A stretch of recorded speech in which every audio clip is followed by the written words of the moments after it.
God bless our heroes. God bless America. And now, let the flyovers begin. Thank you very much.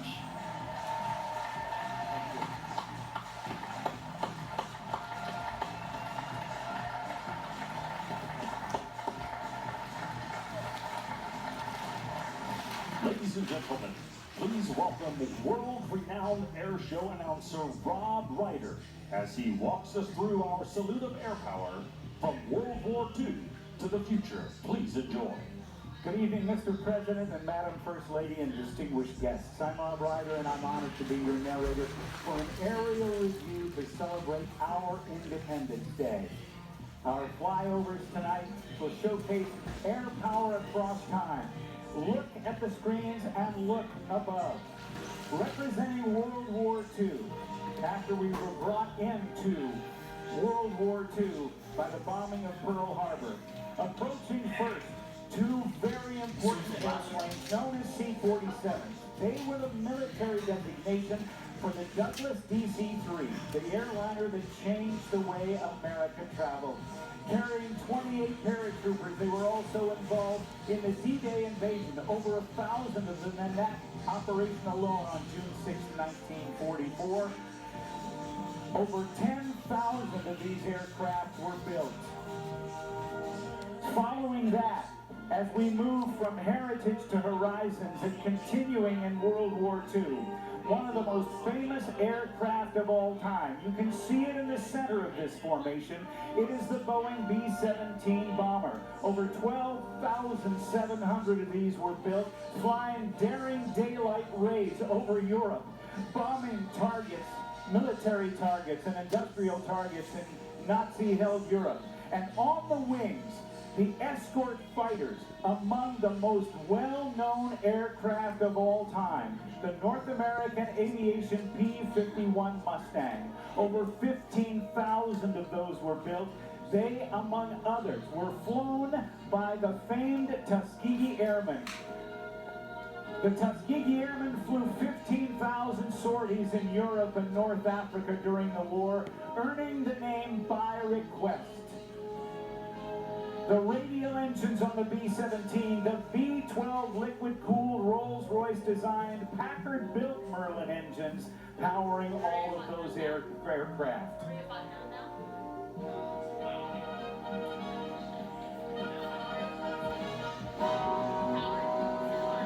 Of the more than 15,000 of those P-51s built between 1940 and 1945, about 160 remain flyable in the world today. Then Senator Harry Truman's Senate War Investigating Committee called the Mustang the most aerodynamically perfect pursuit plane in existence. At the beginning of the war, even though we were attacked by Japan, a great deal of our effort went to our allies in Europe who were being overrun by Nazi Germany. However, the C-47s that we saw were not only active in the European theater, but along with its naval counterpart, the R-4D, were key to the Allied campaign through Guadalcanal, New Guinea, and Burma to support the Chinese forces fighting the light-traveling Japanese army. More mundane of its duties, but probably of greater importance, was the use of the C-47s to haul urgently needed personnel and supplies, including fuel and munitions, in all theaters of the war. The C-47 flew hump missions over the Himalayas from India to China, leading to the many of the tactics that would be used in the Berlin airlift of 1948 to 49. As the war in Europe wound down, the P-51 Mustang became more common. Eventually, with the capture of Iwo Jima, it was able to be used as the bomber escort during Boeing B-29 Superfortress missions against the Japanese homeland. But our fighting men and women were being pounded by the Japanese at every turn in the Pacific. They and those at home needed a morale boost. President Roosevelt put his military planners to work on an audacious plan to bomb the Japanese homeland. That island country hadn't been attacked on its own soil in over 2,000 years, and they felt invincible. Depending on whose accounts you read, Lieutenant Colonel Jimmy Doolittle and a general from the Army Air Force sat in a restaurant, and Doolittle hatched a plan that the general initially laughed at, but after a while thought it might work. It was to involve types of military hardware never intended to work together. And on April 18, 1942, just 4 months after Pearl Harbor, 2 of these aircraft approaching from the right, the B-25 Mitchell bombers, that normally took a third of a mile to take off, were launched from the USS Aircraft Carrier Hornet in only 467 feet. The damage these 16 planes did to the Japanese homeland was minimal, but their feeling of invincibility was broken, and they kept much-needed personnel back for homeland defense. It was a strategic turning point in the war, and remains to this day the air mission against which all other air missions have been measured. The largest plane in our Army Air Force inventory in World War II was the 99-foot-long, 140-feet wingspan of the Boeing B-29 Super Fortress. It pushed the bounds of technology with a first-ever pressurized crew compartment and a radically advanced analog fire control system that allowed one gunner and a fire control officer to direct 4 remote machine gun turrets. The Super Fortress, I should say, would have the greatest impact of any aircraft in the Pacific theater. On August 6, 1929, a B-29 named Enola Gay would drop the first atomic bomb on Hiroshima. 3 days later, a B-29 like this boxcar dropped the second atomic bomb on Nagasaki, leading to Japan's complete surrender at the end of the War of the Pacific on August 14th, 1945. Of the 4,000 B-29s that were built, you're seeing one of only 2 flying today. Ladies and gentlemen, the war in Europe and the war in the Pacific, from heritage to horizons. The Korean War, the conflict between the Democratic People's Republic of Korea and the Republic of Korea, South Korea, reached international proportions in June of 1950, when North Korea, supplied and advised by the Soviet Union, invaded the South. The United Nations, with the United States as the principal participant, joined the war on the side of the South Koreans, and the People's Republic of China came to North Korea's aid. Aerial warfare was a large factor in Korea. It was the first jet war. However, piston engine aircraft were still used in a great way during the Korean conflict. And as we see that B-29 flying off to the side, in just a moment we will be seeing an airplane known as the A-26 Invader. Initially designed to replace 3 other twin-engine World War II airplanes, it was so good that it served ably in World War II, Korea, and even in Vietnam. It flew the first and last combat missions in the Korean conflict, and as a light bomber and attack aircraft, Invaders typically bombed truck convoys and trains, but also engaged MiG fighters. The 2 18-cylinder Pratt & Whitney radial engines developed 2,000 horsepower each, giving the Invader the capability to carry 11,000 pounds of munitions at a speed of more than 350 miles per hour. And in 1940, Chance Bott Corporation built what was then the fastest single-engine aircraft ever built, the F-4U Corsair. The bent-wing bird, as it was known, it achieved a forward speed of 400 miles per hour with its 2,000 horsepower R-2800 Pratt & Whitney radial engine.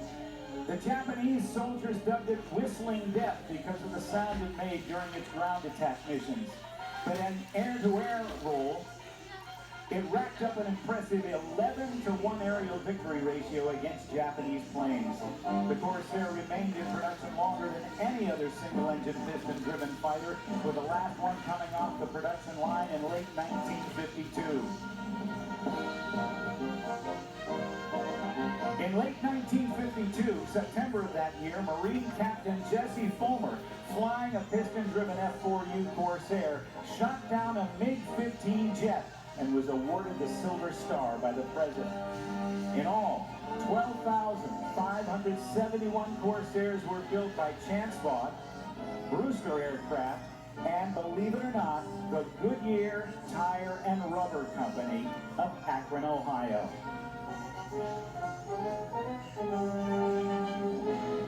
At the beginning of the conflict, our straight-wing Lockheed Shooting Stars were totally outclassed by the swept-winged Russian MiG. But we rushed into production a swept-wing fighter by North American Aviation called the F-86 Saberjet. It racked up a better than 10-to-1 victory ratio, but sadly, the F-86 that we had hoped to have flying here this evening came up with a mechanical problem and was unable to be here. Coming through on the screens now from the right, you can see the Douglas Invader, the light bomber. In the picture with it, you can see the bent-wing bird on that Chance Vaught Corsair with its huge engine and a huge propeller. And then, from P-51 to F-51 as the new designation of the young United States Air Force, on the right wing, the Mustang also served ably during the Korean conflict. Let's listen.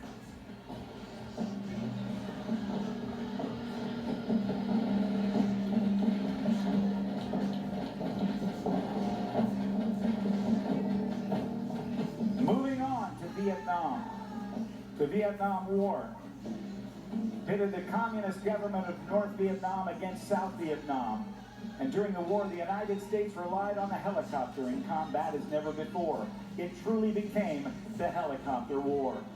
Many of you will remember the TV show and movie MASH about the mobile Army surgical hospitals during the Korean conflict. Well, the opening sequence showed wounded soldiers being transported by a bubble canopied helicopter known as the Bell H-13 Sioux helicopter. It was during that war that the helicopter became indispensable, greatly increasing the survivability of wounded soldiers on the battlefield by airlifting them to the MASH units. In 1965, the Army began testing and developing new techniques to enhance future warfighting capabilities. Helicopter tactics developed in Korea were adapting and evolving to support a new concept in maneuver warfare, air mobility. And here they come.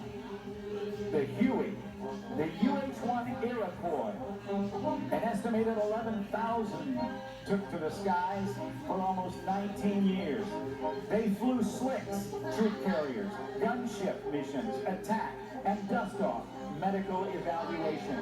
The UH-1s we see flying here today are from the 1st Helicopter Squadron from Joint Base Andrews. And just last December, they celebrated their 50th anniversary.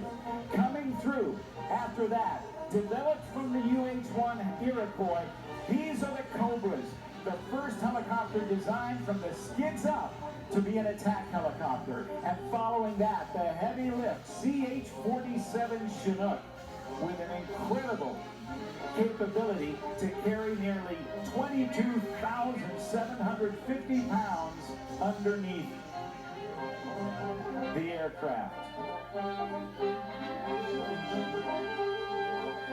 It was 1946 that this airplane was first thought of, and it was in 1948 that Boeing designers in one weekend came up with this incredible design of an airplane that has now been flying for the United States Air Force for 68 years.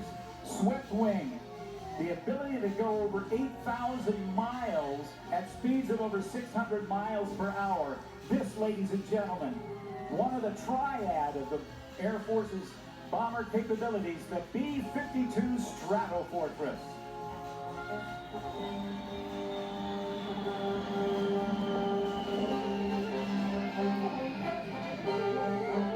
Dropping tens of thousands of tons of bombs during the Vietnam conflict, it was known as the Buff, the big ugly, fat fella.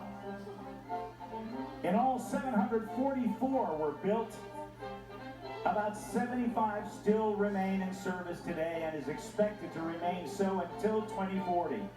I am told that grandfathers, sons, and grandsons have all flown the B-52 bomber in the course of those 68 years. Moving now to Desert Storm, and in August of 1990, Iraqi forces under the control of Saddam Hussein invaded the sovereign nation of Kuwait in the Middle East.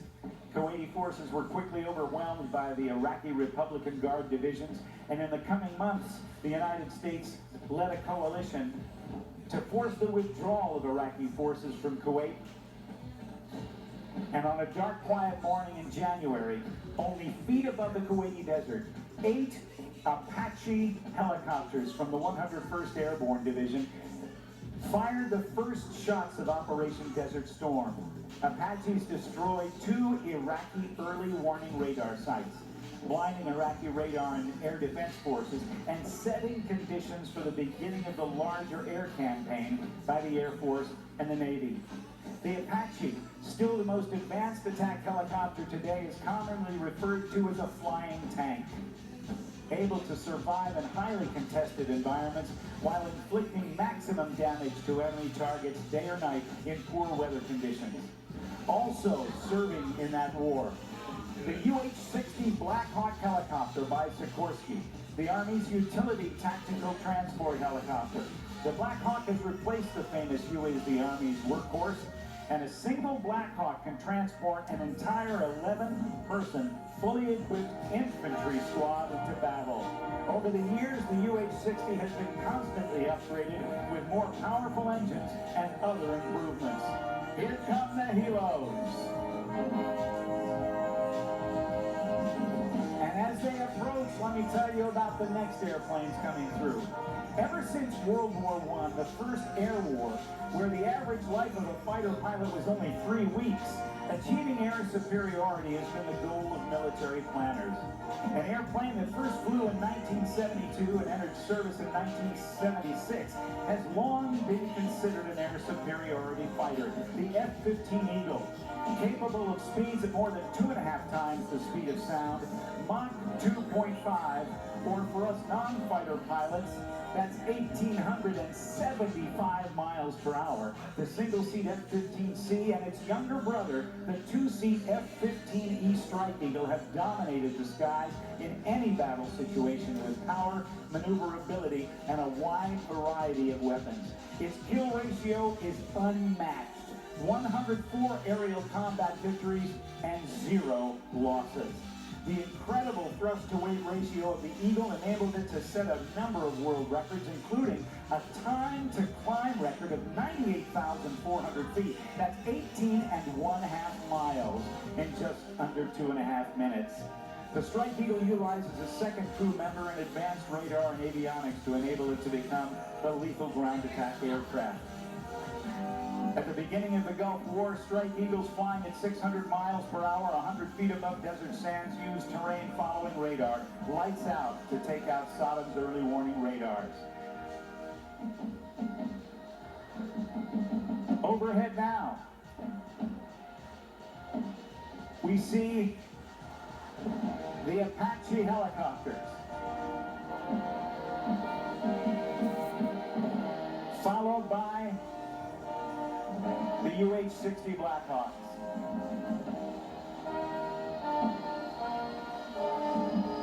And here come the Eagles!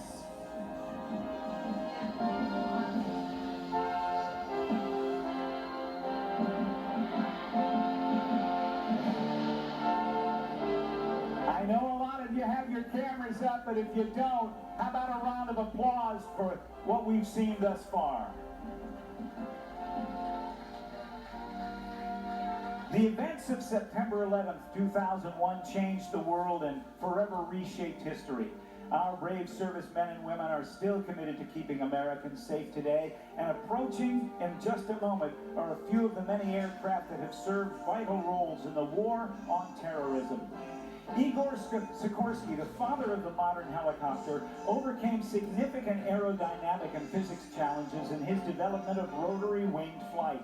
Without getting into a lot of mind-numbing stuff, a phenomenon called retreating blade stall has always limited the speed at which a helicopter could travel. The holy grail would be to develop an aircraft that could take off and land vertically, but be able to fly as fast as a conventional airplane.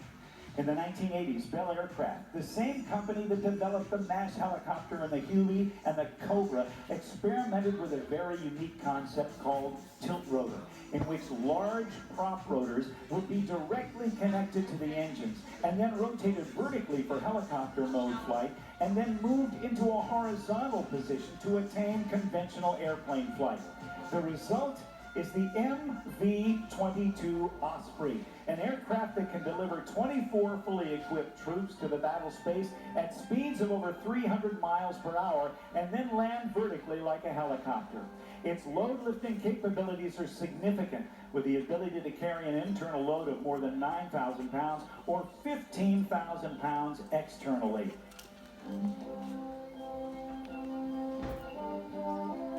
The pilot of the Osprey has to have his or her left thumb working, because if it doesn't, they can't rotate those prop rotors down. Hey. The unmistakable sound of the MV-22 Osprey.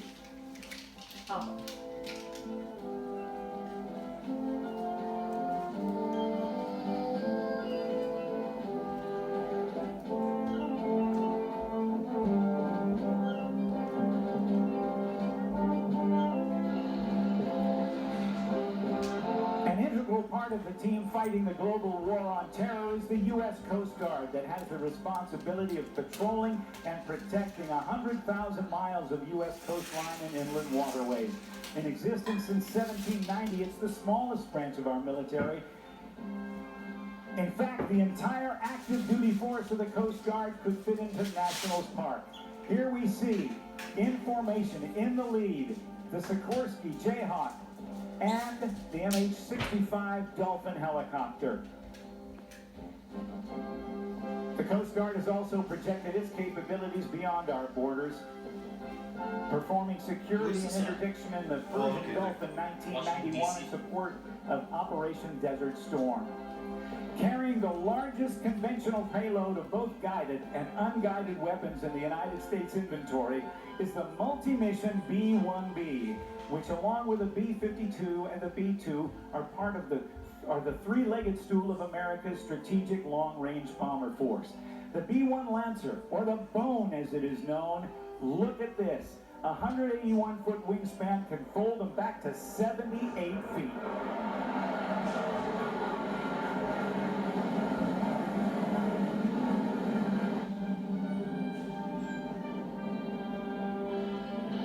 That, ladies and gentlemen, is the sound of freedom.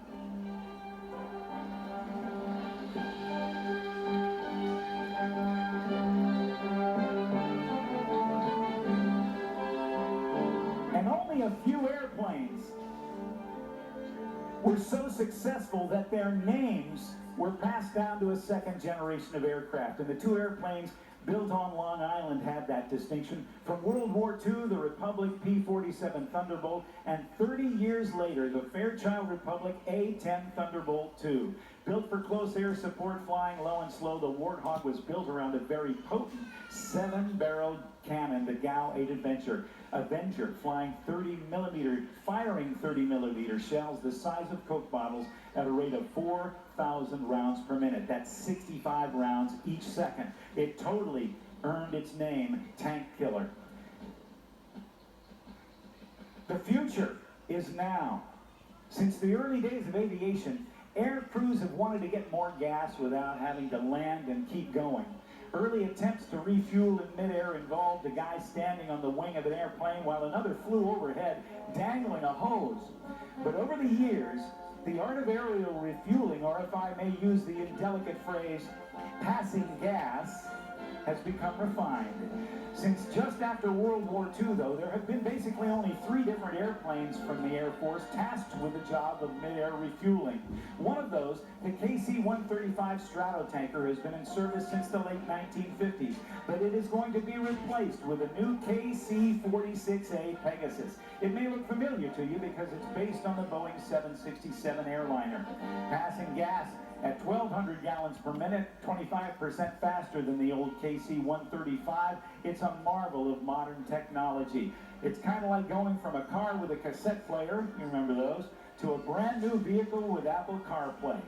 Additionally, the Pegasus will offer significantly increased cargo, passenger, and aeromedical evacuation capabilities. And as we looked at several generations of airplanes in the last half hour, and I've been talking about them at air shows around the world, the last thing that was thought of by military planners was, well, maybe the first thing was how many airplanes would it take to destroy a target? Well, now it's changed. It's how many targets can one aircraft destroy? Approaching now one of the most unique aircraft, even in service since 2003. This is the B-2 Spirit. Following along behind the KC-46, and the aircraft now in sight, a flying wing, Jack Northrop's dream from 1949 with a 186-foot wingspan. Doesn't look like anything we've ever seen. It can carry conventional bombs from 500-pounders to the GBU-57, or even the 30,000-pound massive ordnance penetrator to nuclear weapons. The B-2, only 20 of them in existence, will continue to serve our country for many years to come. Overhead now, the F-22 Raptor. The Raptor's 2 engines produce a total of 70,000 pounds of thrust, and its stealthy design allow it to accelerate faster than the speed of sound without using the afterburner. It's called Super Cruise. In its airshow performances, the Raptor shows incredible maneuverability, able to do a backflip almost standing still in the air at 3,000 feet, or doing a tail slide, nose straight up, going backwards under complete control. And the newest fighter aircraft for the United States military is the F-35 Lightning II, named after the famed World War II P-38 Lightning. There's a version for the Air Force, one for the Navy, one for the Marine Corps, and 8 partner nations share those airplanes as well. They give the U.S. and its allies the power to dominate the skies anytime, anywhere. The F-35 is an agile, versatile, high-performance, multi-role fighter that combines stealth, sensor fusion, and an unprecedented situational awareness. The F-35's helmet-mounted display is the most advanced system of its kind. All the intelligence and targeting information an F-35 pilot needs to complete the mission is displayed on the helmet's visor. And 6 super-sensitive cameras mounted on the outside of the aircraft allow her or him to look in any direction and have visual acuity far greater than the naked eye, day or night. The pilot can look down the floor of the cockpit and see right through it. It's like X-ray vision. Simply astounding. We'll see today 2 of the B models from the United States Marine Corps. But in all, over 535 of the F-35s are now flying today, with over 1,000 pilots, and having reached initial operating capability here in the United States. Ladies and gentlemen, no aerial display would be complete without some very good friends of mine. They represent the greatest military jet demonstration teams on the face of the earth. They are from Naval Air Station Pensacola. They are the Blue Angels. And they are the Thunderbirds from Nellis Air Force Base in Nevada. The Blues are commanded by Commander Brian Kesselring, and the Thunderbirds led by Lieutenant Colonel John Caldwell. The Thunderbirds flying the F-16 Fighting Falcon that has been in service with the United States since the mid-1970s. And the Blue Angels flying the famed FA-18 Hornet, also in service with the United States Navy and Marine Corps since the 1970s as well. I want you to join with me as we wait for these aircraft to approach. They have been flying missions all over the country, supporting the work done by so many during this COVID crisis.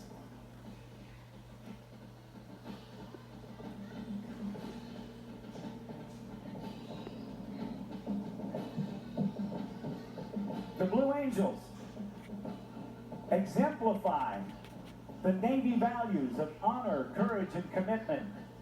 And the Thunderbirds serve to represent all the men and women of the United States Air Force as our ambassadors in blue. Ladies and gentlemen, the Thunderbirds and the Blue Angels.